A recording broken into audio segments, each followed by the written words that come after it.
Today we're going to take a ferry through Sydney Harbour. We're going to check out all the cool stuff around there, and then we're going to stop at Cockatoo Island, which is an old prisoner for convicts. All right, we are taking a cruise over to Cockatoo Island.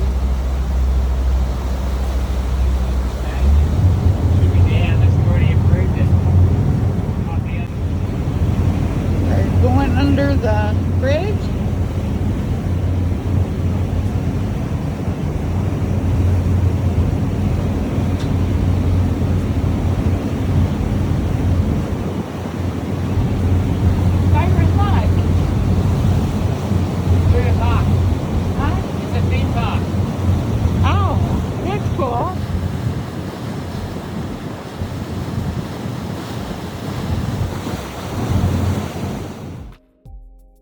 With 240 kilometers of shoreline, 100 inner-city beaches, and dozens of ocean pools, Sydney Harbour is easily navigated by ferry. Hop on board to visit landmarks including Luna Park, Taronga Zoo, Opera House, and the Harbour Bridge. Sydney's main ferry hub is Circular Quay, with routes spanning out from here west up the Parramatta River, north to Manly, and far east to Watson's Bay. You can explore many of the city's most iconic sites with these ferry trips. Ferries depart regularly from Circular Quay around every 20 minutes, Monday through Friday, 5 a.m. to 12:20 a.m.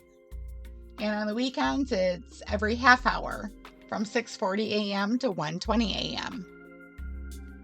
This right here is a suburb that you have to get to by ferry boat, which is what we're on right now. And then they take the ferry boat into the main area of Sydney where we just came from. But look how neat this is. There's apartments up there, houses up there. Ooh.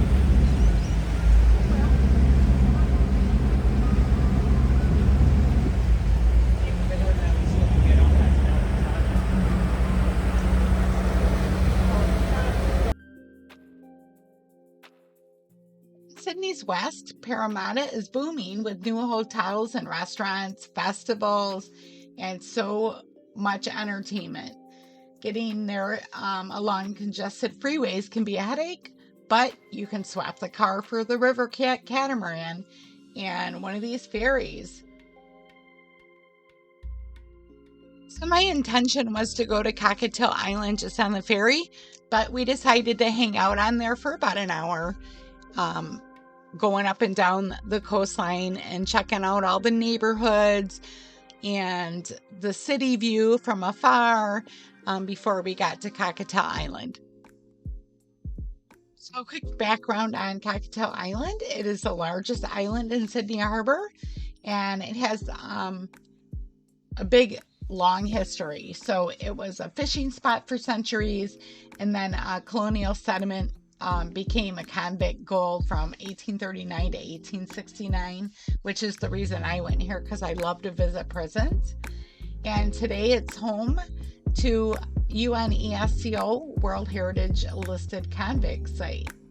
And it also has a waterfront campground, licensed cafes, historic dockyard, holiday houses, and apartments. So we took a self-guided tour, and we're about to head there right now.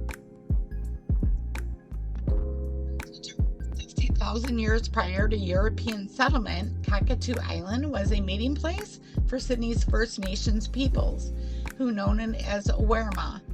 From the middle 19th century, it was reshaped for different uses. It was a place for enduring significance for Sydney's First Nations peoples. It connects to the waterways and homelands of the Wallumedegal, Wangal, Kamagayo, and Gaygal peoples. Island has a remarkable history as a shipbuilding and ship repair facility. and it contributed significantly to the Australia's maritime affairs across 135 years. The celebrated era commenced in 1857 with the completion of the Fitzroy Dock, the only surviving example of a dry dock built by the convicts.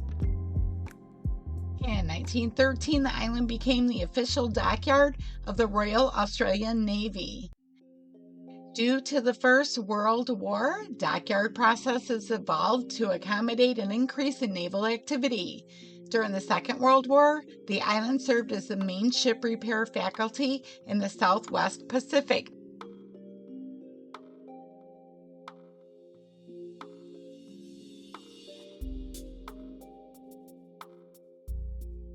These are remnant structures from the island's former penal establishment from 1839 to 1869. So these are the solitary confinement cells. Oh my gosh, beware of low ceilings and uneven floor.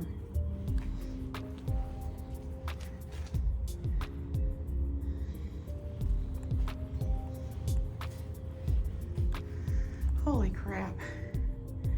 This would be terrible. Oh, there's a spider. No, I ain't going in there.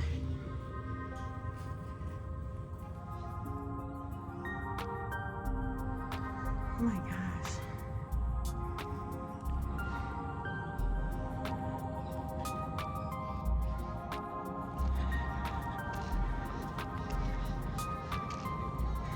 This is something my dad would enjoy coming through.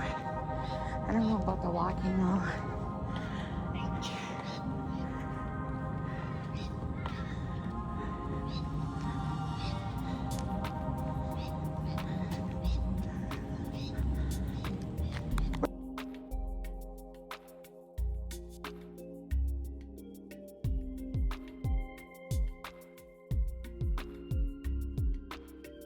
In the late 18th century, London's prison system came under strain as the criminal rate rose. To reduce congestion and deter criminal behavior, the British government resolved to send convicts to the southern land. Between 1787 and 1868, approximately 166,000 convicts, men, women, and children, were transported to Australia and dispersed across 3,000 different sites nationally. However, convict transportation to North South Wales ended in 1840. Although most arrived from Britain, several thousand were sent from Canada, America, Bermuda, and other British colonies.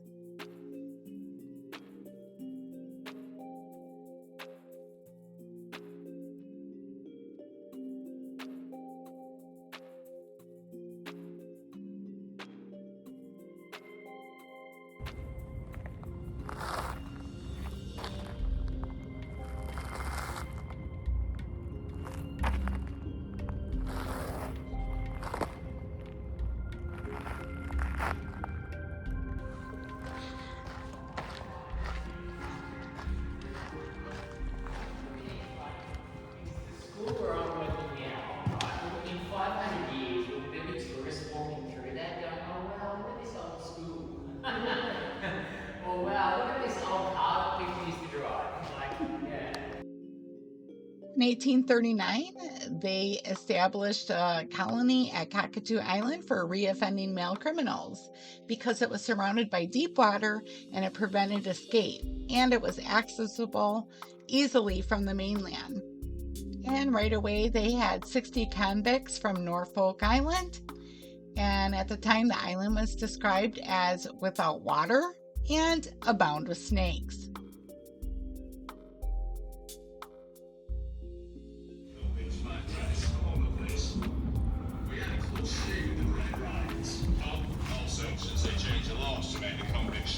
Sentences and no time off for good behaviour. I've seen a desperate look in some of their eyes. That's where we have those slits in the wall, so we can point our weapons out and shoot them if needs be. Anyway, it's been a long day, I should at least try. This is the guard shack.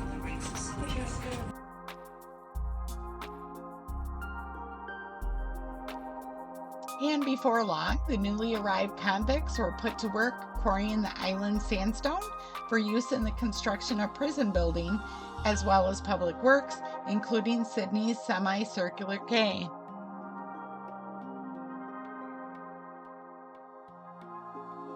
Or health, and others fell ill and were unable to perform the hard labour that was part of their sentence.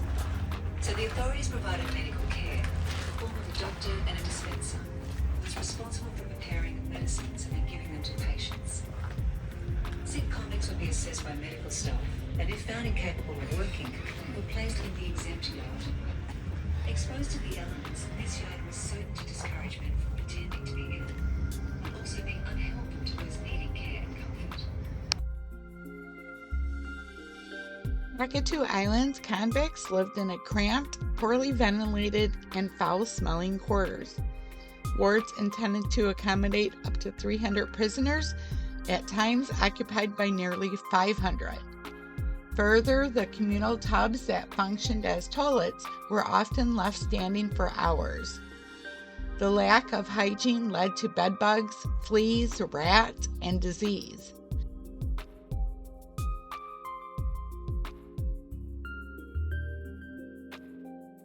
The convicts were required to complete back-breaking work such as excavating sandstone to earn 2 meals a day.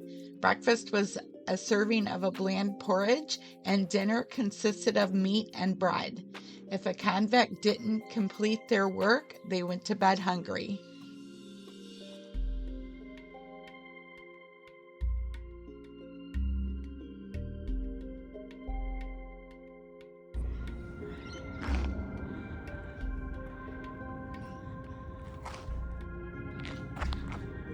These must be old railroad tracks that come in.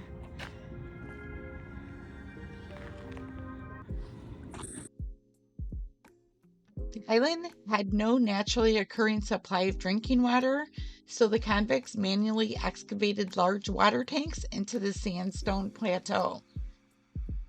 It was also used to excavate approximately 20 grain silos between 1839 and 1841.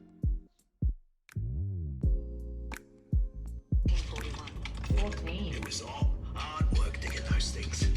We'd drop into the dark and carve away by lamplight. The stone dust choking our lungs. And they wouldn't let. The governor reasoned that storing surplus wheat as Cockatoo Island would safeguard the colony against future grain shortages. The British government disagreed, claiming unnecessary interference in the free market, and ordered the grain released for sale. The superintendent, Charles Ormsby, was accused of keeping pigs, poultry, and goats fed from prisoner rations, using convict labor to grow cabbages, in addition to pork, eggs. He had been selling up to 40,000 cabbages per year. Ormsby was ousted in 1859 for corruption and illegal undertakings. What a view. And over the years of it being a convict community, they started a fight club. Yep, that's right, a fight club.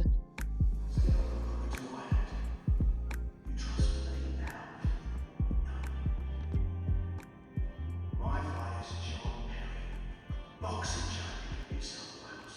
Cockatoo Island's own Greek god, the Apollo of our age.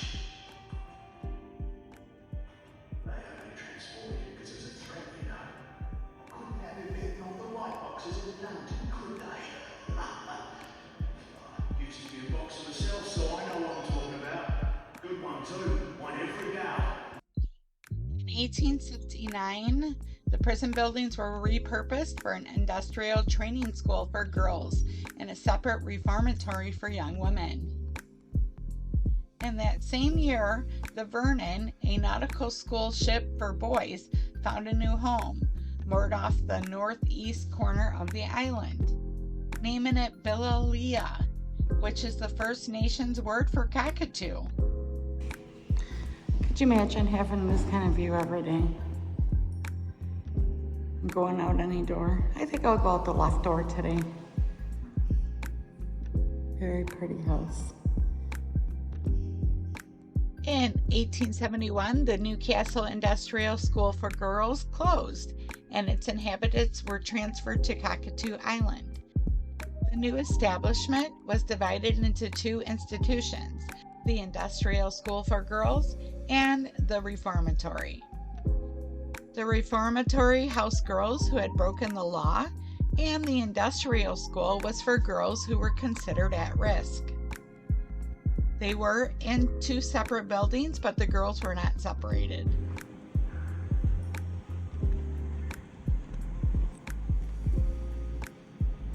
Powerhouse and chimney for the island. Let's go in here. See what's going on.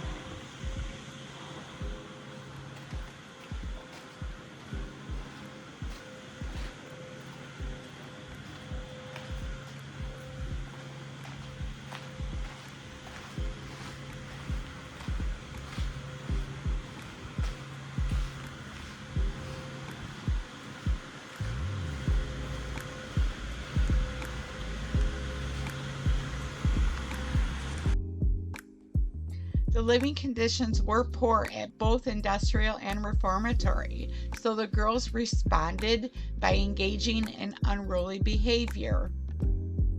In 1880, the reformatory school was closed down and its girls were sent over to the Roman Catholic orphan school. Island was repurposed as a dockyard and shipyard until 1992.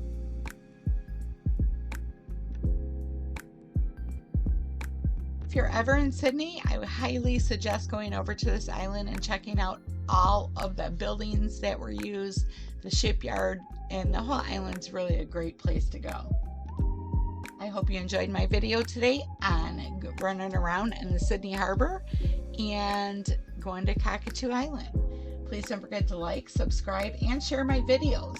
And remember, it's up to you to make it fun and make it yours. We'll see you the next time.